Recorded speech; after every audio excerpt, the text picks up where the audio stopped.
नमस्कार, आप देख रहे हैं 4 PM। मैं हूं आपके साथ सिमरन। आज के इस बुलेटिन में हम बात करेंगे कश्मीर में आतंकियों के साथ जारी मुठभेड़ में शहीद हुए सेना के अधिकारियों की और इस पूरे मामले व भाजपा के जश्न को लेकर पीएम मोदी और भाजपा पर बोलेगा विपक्ष के हमले की।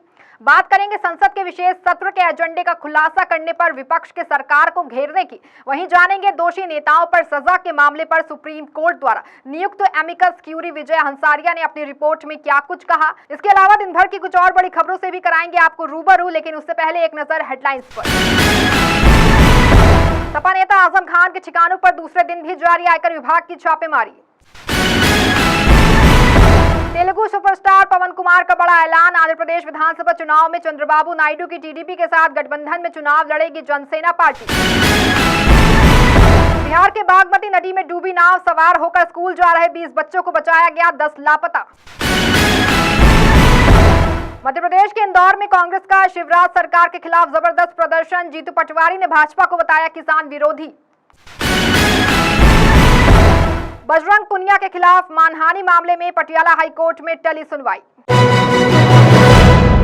एक बार फिर कश्मीर पर आतंकी साया मंडराने लगा है। पिछले 3 दिनों में आतंकियों के साथ इनकाउंटर में आर्मी पुलिस के 3 अफसर शहीद हो गए हैं, एक अन्य जवान लापता है। दरअसल अनंतनाग जिले के गाजोल में 3 से 4 आतंकियों की मौजूदगी की सूचना के बाद सेना और पुलिस ने मंगलवार शाम संयुक्त ऑपरेशन शुरू किया था। रात होने पर ऑपरेशन को रोक दिया गया था। सेना और आतंकियों के बीच जारी इस मुठभेड़ में सेना ने भी अपने जवानों को खो दिया। 13 सितंबर को सुबह जब सेना की ओर से दोबारा तलाश शुरू की गई तो आतंकियों ने घने जंगल में घात लगाकर घेराबंदी की और हमला किया। उन्होंने अंधाधुंध फायरिंग की। इसके चलते 19 राष्ट्रीय राइफल के commanding officer colonel Manpreet Singh, major Ashish Dhonchak और जम्मू कश्मीर पुलिस के डीएसपी हुमायूं भट्ट शहीद हो गए। मनप्रीत मोहाली के और मेजर आशीष पानीपत और भट्ट कश्मीर के बडगाम के रहने वाले थे। लश्कर-ए-तैयबा से जुड़े प्रतिबंधित रेजिस्टेंस फ्रंट ने हमले की जिम्मेदारी ली है। अफसरों का मानना है कि ये वही आतंकी हैं जिनसे 4 अगस्त को कुलग्राम के जंगल में मुठभेड़ में 3 जवान शहीद हो गए थे। कश्मीर में पिछले 3 साल में ये सबसे बड़ा हमला है। इससे पहले कश्मीर के हंदवाड़ा में 30 मार्च 2020 को 18 घंटे चले हमले में कर्नल, मेजर और सब इंस्पेक्टर समेत 5 अफसर शहीद हुए थे। कश्मीर में आतंकी मुठभेड़ में शहीद हुए सेना के 3 अधिकारियों और वहीं दूसरी ओर भाजपा के G20 को लेकर मनाए गए जश्न पर अब विपक्ष सरकार को निशाने पर ले रहा है और पीएम मोदी पर हमला बोल रहा है। क्या है पूरा मामला और किसने क्या कहा, देखिए इस रिपोर्ट में। भाजपा के हुए जश्न पर कांग्रेस समेत पूरा विपक्ष हमलावर है, क्योंकि एक ओर सेना के अधिकारी शहीद हो रहे हैं और दूसरी ओर भाजपा व पीएम मोदी जश्न मना रहे हैं। कांग्रेस ने इस पर सवाल उठाते हुए इसे असंवेदनशील बताया है। वहीं नेशनल कॉन्फ्रेंस ने केंद्र सरकार पर हमला बोलते हुए कहा कि बातें तो बड़ी बड़ी की गई हैं कि आतंकवाद खत्म हो गया है, पर जो अनंतनाग में हुआ फिर उसका क्या। वहीं दूसरी ओर शिवसेना यूबीटी के सांसद संजय राउत और सांसद संजय सिंह ने भी इस जश्न को लेकर भाजपा और पीएम मोदी पर हमला बोलते हुए निशाना साधा है। गौरतलब है कि कश्मीर में पिछले 3 दिनों में आतंकियों के साथ इनकाउंटर में आर्मी और पुलिस के 3 अफसर शहीद हो गए हैं, वहीं एक अन्य जवान लापता है। दरअसल अनंतनाग जिले के गाजोल में 3 से 4 आतंकियों की मौजूदगी की सूचना के बाद सेना और पुलिस ने मंगलवार शाम संयुक्त ऑपरेशन शुरू किया था।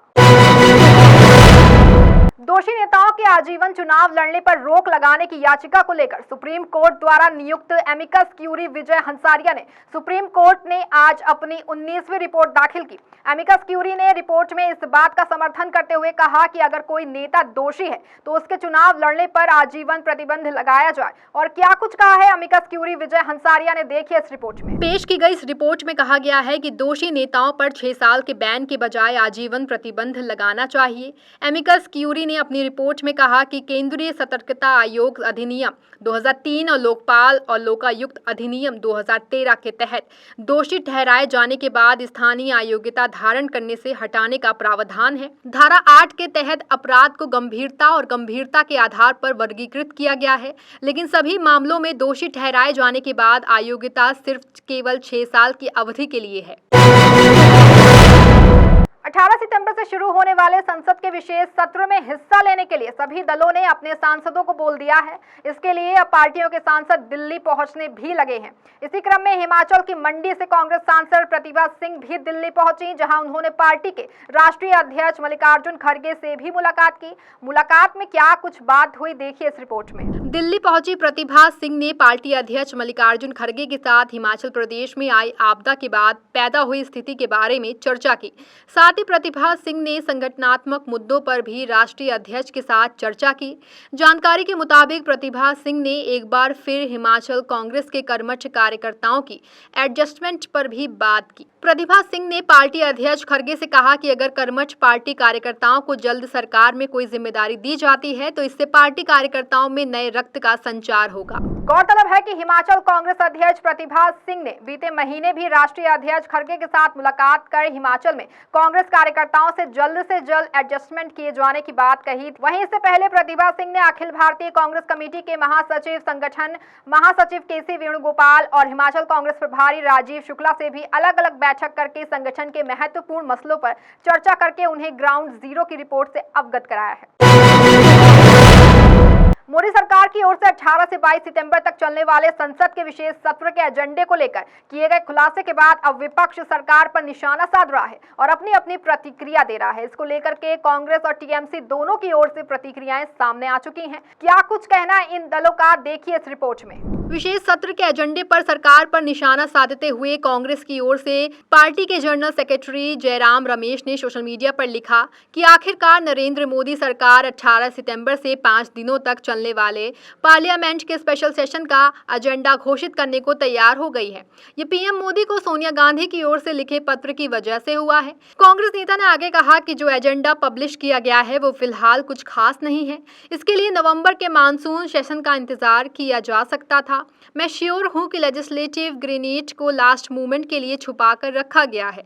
पर्दे के पीछे कुछ और है। इंडिया गठबंधन सीईसी बिल का विरोध करना जारी रहेगा। इसके अलावा लोकसभा में कांग्रेस के डिप्टी लीडर गौरव गोगोई ने भी घोषित एजेंडे को लेकर केंद्र सरकार पर निशाना साधते हुए कहा कि सीपीसी चेयरपर्सन सोनिया गांधी की ओर से वर्तमान में देश में बेहद महत्वपूर्ण समस्याओं के बारे में जिक्र किए जाने के बावजूद सरकार ने इस पर खामोशी बरती है।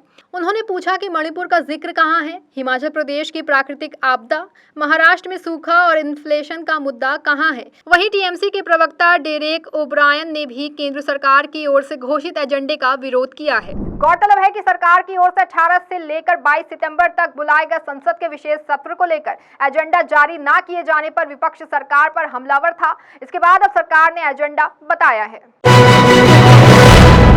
कश्मीर में सेना और आतंकियों के बीच हुई मुठभेड़ में शहीद हुए सेना के 3 अधिकारियों की शहादत पर दुख जताते हुए शिवसेना यूबीटी के सांसद संजय राउत ने भाजपा सरकार पर हमला बोला है।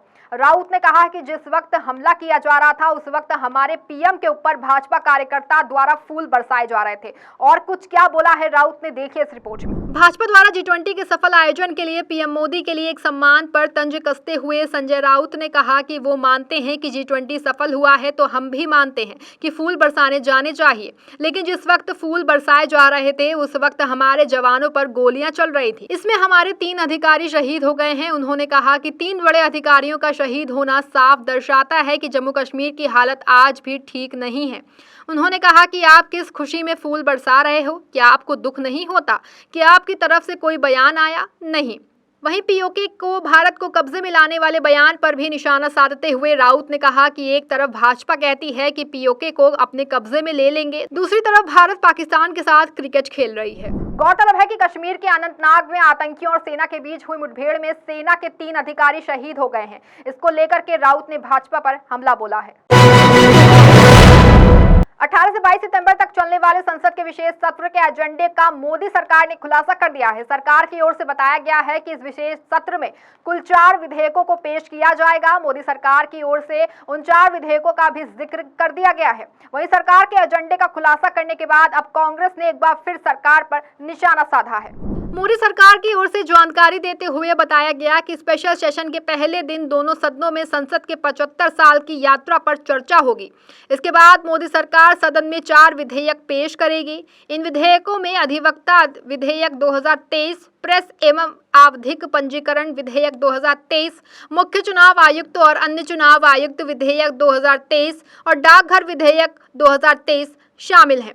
सरकार के अपने एजेंडे का खुलासा करने के बाद कांग्रेस की ओर से भी प्रतिक्रिया सामने आई है। कांग्रेस की ओर से कहा गया कि मोदी सरकार की ओर से जारी एजेंडे में कुछ खास नहीं है। गौरतलब है कि संसदीय कार्य मंत्री प्रहलाद जोशी ने 31 अगस्त को संसद के स्पेशल सेशन की घोषणा की थी, लेकिन विशेष सत्र के एजेंडे का ऐलान नहीं किया गया था, जिसको लेकर विपक्ष सरकार पर हमलावर था। ऐसे में विपक्ष की ओर से कयास लगाए जा रहे थे कि इस विशेष सत्र के मोदी सरकार एक राष्ट्र एक चुनाव और देश का नाम इंडिया की जगह भारत करने के संबंध में प्रस्ताव ला सकती है। हालांकि अब सरकार की ओर से जारी किए गए एजेंडे में इन दोनों का ही जिक्र नहीं है। असम से कांग्रेस सांसद गौरव गोगोई ने राज्य के मुख्यमंत्री और भारतीय जनता पार्टी के नेता हेमंत बिस्वा शर्मा पर कथित तौर पर भारत सरकार से अपनी पत्नी की कंपनी के लिए सरकारी सब्सिडी प्राप्त करने के लिए अपने प्रस्ताव का इस्तेमाल करने को लेकर निशाना साधा। हालांकि बिस्वा सरकार की ओर से इन आरोपों से इनकार किया गया है।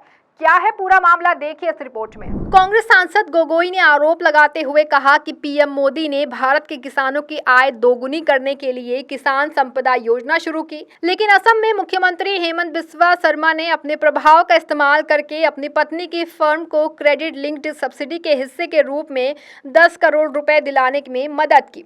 सांसद ने पूछा कि क्या केंद्र सरकार की योजनाएं बीजेपी को समृद्ध करने के लिए हैं। सोशल मीडिया पर गोगोई ने खाद्य प्रसंस्करण मंत्रालय की वेबसाइट से एक कथित दस्तावेज शामिल किया, जिससे पता चलता है कि pride east entertainment private limited, जिसकी अध्यक्ष और प्रबंध निदेशक शर्मा की पत्नी रिनिकी भुइया शर्मा है, उन्हें 25.87 करोड़ की परियोजना के विरुद्ध 10 करोड़ का अनुदान स्वीकृत किया गया था। अनुदान को कथित तौर पर कृषि संस्करण क्लस्टर योजना के तहत मंजूरी दी गई थी। हालांकि असम के सीएम ने इस आरोप से इनकार करते हुए कहा कि ना तो उनकी पत्नी और ना ही उनकी कंपनी को सरकार से कोई वित्तीय सब्सिडी मिली है। बता दें, ये वो ही हेमंत बिस्वा शर्मा है जो अक्सर अपने विवादित बयानों को लेकर सुर्खियों में बने ही रहते हैं। फिलहाल इस बुलेटिन में आपके लिए इतना ही। ऐसी बड़ी तमाम खबरों से जुड़े रहने के लिए देखते रहें 4 PM। धन्यवाद।